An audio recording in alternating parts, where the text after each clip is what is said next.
स्वागत छ तपाईहरुलाई शिक्षक सेवा आयोग तयारी कक्षाको नयाँ श्रृंखलामा। Good morning, you are welcome to the new episode of Teacher Service Commission Examination Preparation। साथीहरु, तपाईहरुको लागि मैले शिक्षक सेवा आयोगको दोस्रो पत्र विषयगत जानकारी विषयगत पाठ्यक्रममा आधारित भएर विभिन्न सामग्रीहरु प्रस्तुत गर्दैछु र योभन्दा अघिल्लो भिडियोमा तपाईहरुको लागि मैले ल्याङ्ग्वेज स्किल्सको डेफिनेसन, त्यसको इन्ट्रोडक्सन र how to teach listening skill भनेर तपाईहरुलाई मैले विभिन्न एक्टिभिटीहरु देखाइसकेको छु। यसको बारेमा एक्सप्लेनेसन गरिसकेको छु। आजको क्लासमा I will focus on speaking skill. As you know, तपाईलाई थाहा छँदैछ there are 4 language skills and speaking is one of the very important language skill. It's also called a productive skill and it's a primary language skill. So first of all, I will talk about what is speaking skill. Then I will give you some hints, some ideas about teaching speaking skill. So speaking is one of the most important primary and productive skills, language skills. So it simply refers to, speaking simply means expressing ideas, thoughts, information, message, etc. fluently and effectively. So in other words, speaking means being able to communicate a message. And so what is teaching speaking? के हो त teaching speaking भनेको? The teaching speaking skill means enabling, making the second language learners able to communicate, able to speak in the targeted language. Here, second language learners, we Nepalese are the second language learners. I mean, Nepali student भनेका English हाम्रो लागि यो second language हो. We are second language learners for English. So the aim of, what's the major aim of teaching speaking? The major aim, the aim of teaching speaking to the students is to enable them, so enable the learners to speak in the second language. So speaking skills are also defined as the skills which allow us to communicate effectively. यसको communication effectively communication गराउनु नै एउटा यो स्किलको एउटा हाम्रो language skill teaching speaking स्किलको एउटा purpose हो, यसको उद्देश्य हो भने. So speaking is an interactive process, a productive skill हो. So whatever we listen, हामीले listening गरेर we get input of language, we understand something through listening and we speak as per our listening. We get knowledge, we get ideas, so many things through listening and speaking matter. We produce the things. So in the same way of हामी, so what are the 4 elements of speaking skill? आइदिन सक्छ एक्जाममा. Speaking स्किलका एलिमेन्ट्सहरु छन्. There are some very important elements of speaking skill.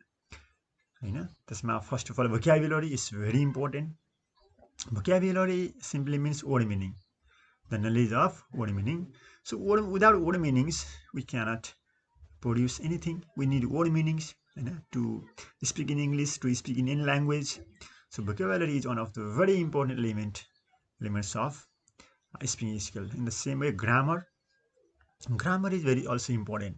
Without grammar we cannot produce correct sentence. Without the knowledge of grammar we are unable to make sentences. So grammar teaches us structures, grammar teaches rules, grammar teaches us how to speak any language correctly, accurately भन्ने सिकाउँछ. So speaking skill को एउटा element भनेको vocabulary पछि के हो? grammar हो. We arrange the words. When we're vocabulary, just knowledge of vocabulary is not sufficient. Vocabulary शब्द अर्थले हामीलाई ओर्थ त दिन्छ, तर how to organize them, how to arrange them, this is all about grammar. Grammar teaches us arranging, how to arrange the words into correct sentence, correct patterns भन्ने कुरा सिकाउँछ. अनि pronunciation is very important, because wrong pronunciation gives wrong message, wrong meaning. So correct pronunciation is very important for transferring, for transmitting, for correct meaning को लागि. Without good pronunciation, people, the native speaker, they don't understand our language. They don't understand what we mean to say. हामीले जे भन्न चाहेको त्यो बुझ्दैनन् so it is very important element of speaking skill so correct pronunciation is very important element of speaking skill भने next one fluency means you are speaking naturally okay speaking English language has rhythm has intonation patterns there is a fall and rise of voice in English while we speak English so fluency means speaking with correct stress and intonation patterns this is called fluency so these four elements are very important elements of speaking skill now teaching speaking skill कसरी पढाउने त teaching speaking what are the aspects of teaching speaking skill भन्ने भनेको छ so the same thing यहाँ छ हैन speaking skills are defined as the skills which allow us to communicate effectively मैले तपाईलाई यो पनि अगाडि पनि भनिसकेँ हैन so whenever we teach speaking skill we should focus we should teach our students about speech sounds हैन चाहिँ speaking skills शिक्षण गर्नुपर्दा बोलाइ शिक्षण गर्नुपर्दा स्टुडेन्टहरुलाई we have to teach them we must teach them speech sounds sound patterns connected speech stress intonation patterns rhythm of the second language pitch rising and falling everything they are very important they are the important parts important elements of speaking skill हामीले अघि 4 elements भन्यौ त्यो भन्दा पनि अरु कुराहरु पनि हुन्छ त्यहाँनिर हैन so and in the same way whenever we teach speaking we should also take social setting into consideration we have to understand the social situation audience and कस्तो audience what is the subject matter they are also very important and we have to teach accordingly हैन in the next one meaning is very important speaking मात्रै गरेर हुन्न meaning also छैन whatever we speak the message the utterances the expression should have a certain message should give a certain meaning then only speaking skill is developed so problems with teaching speaking skills there are some problems whenever we teach speaking skill students face some problems and we teachers face some problems whenever we teach speaking skill so what are the problems why are we unable to teach students speaking skills why what are the problems के छन् त भन्ने कुरामा we'll discuss गर्छौं okay so speaking there are some certain problems example तपाईलाई what are the problems to teach speaking skill भनेर आइदिन सक्छ यस्तो बेलामा there are so many problems I have listed some of the very important one inhibition means a kind of hesitation students they feel hesitation they hesitate to speak English because they are afraid of making mistakes they think that they will make mistakes so they don't like to speak so inhibition is a kind of hesitation is a kind of shyness it is a kind of लाज मान्ने के त्यो खालको बोल्न नचाहने हिचकिच गर्ने so this is a problem we often face while teaching speaking our students they hardly feel confident to speak एकदम बिरलै confident मा हुन्छन् कम स्टुडेन्ट मात्रै बोल्न चाहन्छन् most of them don't like to speak in English because they think that they will make mistakes त्यो चाहिँ problem छ भने अर्को चाहिँ low or uneven participation so some students don't like to participate in speaking activities so we can design so many speaking activities like peer work group group discussion we teachers can engage them in different conversations in group discussion but the students only few students participate actively and most of the students they don't like to participate so participation nagarne this is very this is a very challenging issue because speaking skill is developed only through speaking speaking skill is developed by speaking itself speaking develop गर्नलाई speaking गर्नुपर्छ but our students they don't like to speak in English third point is mother tongue use so our students they answer our questions we teachers can ask them in English we ask them about so many things in English but they tend to and they like to answer it in Nepali in their own mother tongue this is a kind of obstacle a kind of problem so I have already told you तपाईलाई मैले भनेको छु listening skill develop गर्न पनि students should listen as much as is possible they should listen a lot speaking skill develop गर्न पनि the students should speak a lot the teachers should provide so many opportunities to speak. So mother tongue use गर्नु पनि this is an obstacle for speaking, for developing speaking skill. होइन हाम्रो स्टुडेन्टहरूले mother tongue प्रयोग गर्ने, they reply our queries in mother tongue, that's a kind of problem. Next one is lack of confidence in speaking English language. So students have, they feel the lack of confidence. They don't have confidence.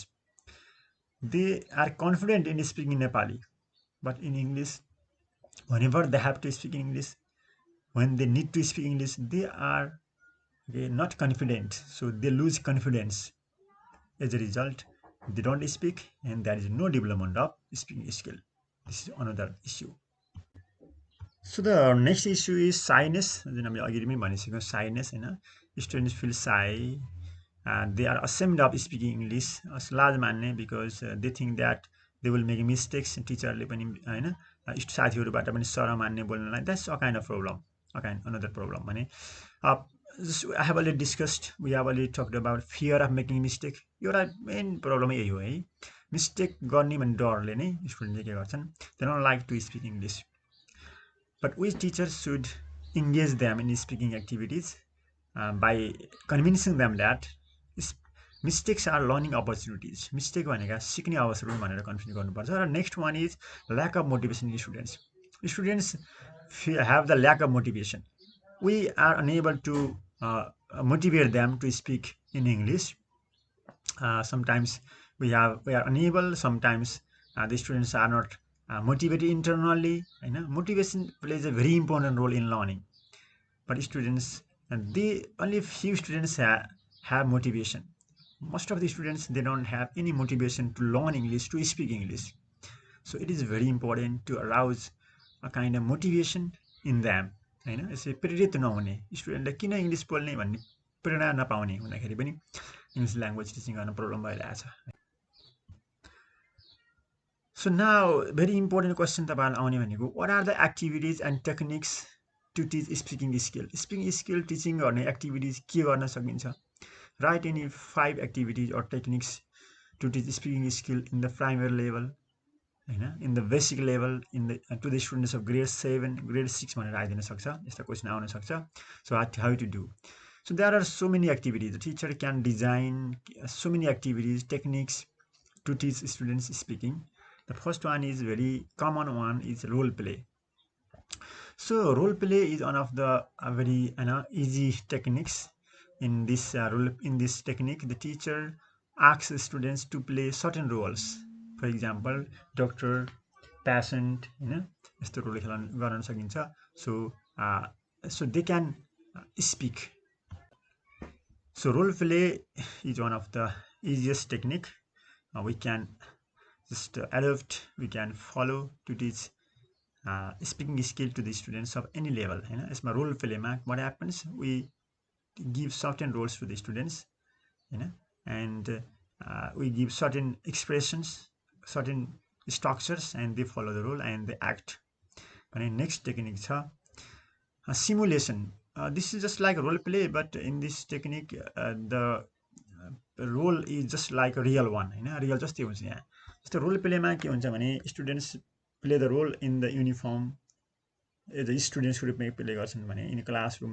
In simulation, this is the role in this simulation, role play is just like this is a bit real हुन्छ. जस्तो suppose student and if the role is about, if the acting is about between doctor and patient, स्टुडेन्टले के गर्छन्, त्यहाँ डक्टरको dress लगाएको, stethoscope बोकेको, patient जस्तो feeling भएको, पेसेन्ट जस्तो ड्रेसमा गएको. सो इट इज मो होइन artificial and it's more just like natural. Artificial भन्दा पनि यो नेचुरल जस्तो हुन्छ.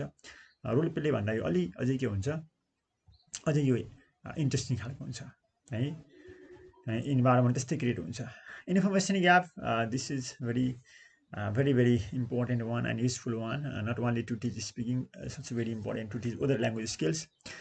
In this activity, students are given some students are given certain information and other students don't know the information, and the students who know the information, they share the information, they share the message to other students. यस कारणले के हुन्छ, they have to speak, बोल्नै पर्छ यहाँ.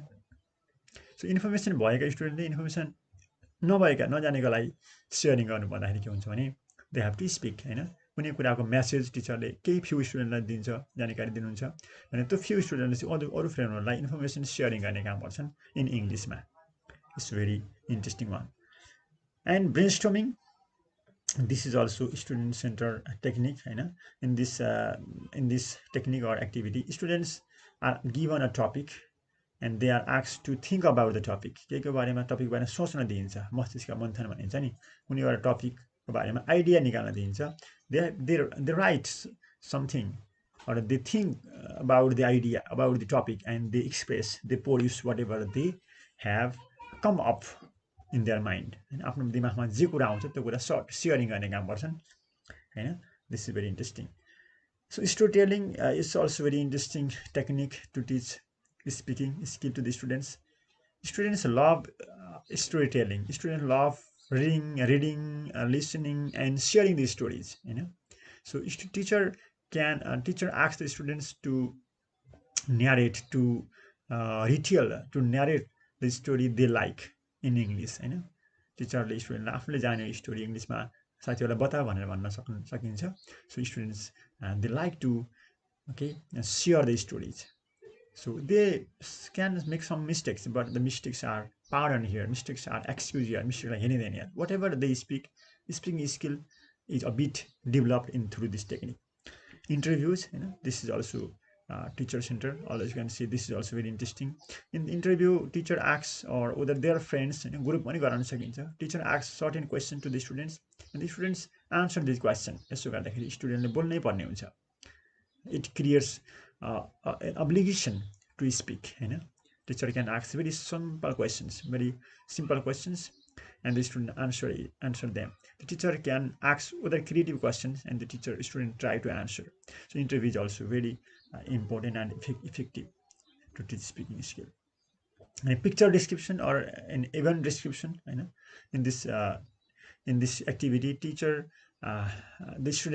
the teacher can give them a picture or the students can bring the picture objects and they start describing the pictures this is all picture description describing other things all things सबै कुरा describe गर्ने कुराहरू आफूसँग भएको कुरा describe गर्न सक्छौँ this is also interesting so these are some of the major techniques and activities a teacher can follow can adopt can design to teach speaking skill to the students of any level so what is the role of teacher while teaching language skills especially speaking skill के भूमिका खेल्छ टिचरको कस्तो भूमिका हुन्छ त speaking skill सिकाउनको लागि अथवा ल्याङ्ग्वेज स्किलमा टिचिङ गर्दाखेरि भन्दाखेरि first of all teacher is a facilitator तपाईँहरूले बुझ्नु पऱ्यो teacher is a facilitator teacher should reduce his talking time and teacher should encourage students to talk encourage students to speak so the role of teacher is a facilitator हुन्छ is a manager हुन्छ is a coordinator हुन्छ is a friend हुन्छ होइन so first of all very important thing in that environment create गर्नु very important हुन्छ र first work the टिचरले गर्ने भनेको the teacher should provide maximum opportunity to students to speak in the target language teacher should create such an environment such a very conducive environment in which student can speak the students feel an urge to speak बोल्नै पर्ने खालको environment create गर्छ टिचरले this is very very important होइन teacher also can bring some authentic मेटेरियल्सहरू authentic भनेको real लाइफमा हुने खालको मेटेरियल्सहरू टिचर क्यान ब्रिङ होइन teacher can give them certain ट्याक्सहरू द टिचर होइन जस्तो खालको ट्याक्स बेस्ड वर्क गर्न सकिन्छ in while completing the work the student should talk in इङ्ग्लिसमै गर्नुपर्ने खालको अनि next one is teacher should try to involve each student in speaking एक्टिभिटीमा प्रत्येक स्टुडेन्टलाई स्पिकिङ एक्टिभिटीमा इङ्गेज गराउनु पर्ने it's very important role of teacher it's very important duty of the teacher to teach speaking skill भने नेक्स्टमा I have already told you the teacher should reduce his time talking time आफ्नो talking टाइमलाई reduce गर्ने and the teacher should design such activities which these activities should motivate students to speak a lot यो चाहिँ very important हुन्छ अनि In the same way, teachers should congratulate them. Teachers should respond their queries. The teachers should encourage them. The teachers should not correct their mistakes. At once student they correct mistake nagर्ने. Teachers should uh, create such an environment in which the student feel relaxed to speak. आनन्दको वातावरण सिर्जना गर्ने जहाँ स्टुडेन्टले बोल्नु इङ्ग्लिसमा मात्रै बोल्नु होइन. So त्यस्तो क्रिएट गर्नुपर्छ भने टिचरले उनीहरूको रेस्पोन्सलाई उनीहरूको राम्रोको लागि प्रेज गर्नु प्रशंसा गर्नु पऱ्यो भने गरियो भने अझै राम्रो हुन्छ. सो द टिचरले can say oh very nice, what a nice job, कति राम्रो गर्यो, कति राम्रो, वाट नाइस वर्ड्स भन्न सक्छ होइन. र स्टुडेन्टका मिस्टेकहरूलाई सामान्य ग्रामतिर मिस्टेकलाई कमेन्ट गर्नु, त्यसलाई ओभर करेक्सन गर्नु हुँदैन. सो ओभर करेक्सन होइन can make the students hesitate to speak. स्टुडेन्ट्सलाई ओभर करेक्सन भयो भने हेजिटेट गर्न सक्छ ओभर करेक्सनले. Over correction should be should not be made. Correction पनि गर्नु भने तत्कालै करेक्सन गर्नु पनि राम्रो मानिँदैन. Because students they want to speak, but whenever we ask them, whenever we give them immediate feedback दियो भने students think oh I am wrong भन्ने सोच्छन् र तिनीहरू बोल्न चाहन्नन्. अनि in the same way teachers should monitor all the students, or the teachers should engage them in different group work, peer works in यस्तो यो फाइनली भन्दाखेरि टिचरले के गर्ने भन्दाखेरि the teachers should create an environment. The teachers should give them certain tasks, certain jobs, certain duties, and in this duty, to fulfill the duties, students should talk in English. Student इङ्ग्लिसमै बोल्नुपर्ने खालको environment create गर्नुपर्छ. जस्तै अघि हामीले भनेको picture describe गर्न लगाउने, narrate story telling गर्न लगाउने होइन. त्यसै गरी रोल प्लेमा, ग्रुप वर्कमा, ग्रुप डिस्कसनमा, ब्रेन स्टर्मिङमा होइन, क्विक राइट गर्न लगाउने, in the same way quick speak गर्न लगाउने होइन, कुनै सर्टेन स्ट्रक्चर दिएर बोल्न लगाउने. This is very important technique. These are very useful activities. साथीहरू, म तपाईँलाई अलिक फास्ट भने जस्तो लाग्यो. ठिक छ, तपाईँलाई अर्को दिन फेरि म अरू reading and writing, how to teach reading and writing, what are the activities, what are the techniques which are useful to teach reading and writing भनेर एउटा नयाँ लेसन लिएर आउनेछु. Thank you for watching, thank you for listening, thank you for being with me. See you again, by.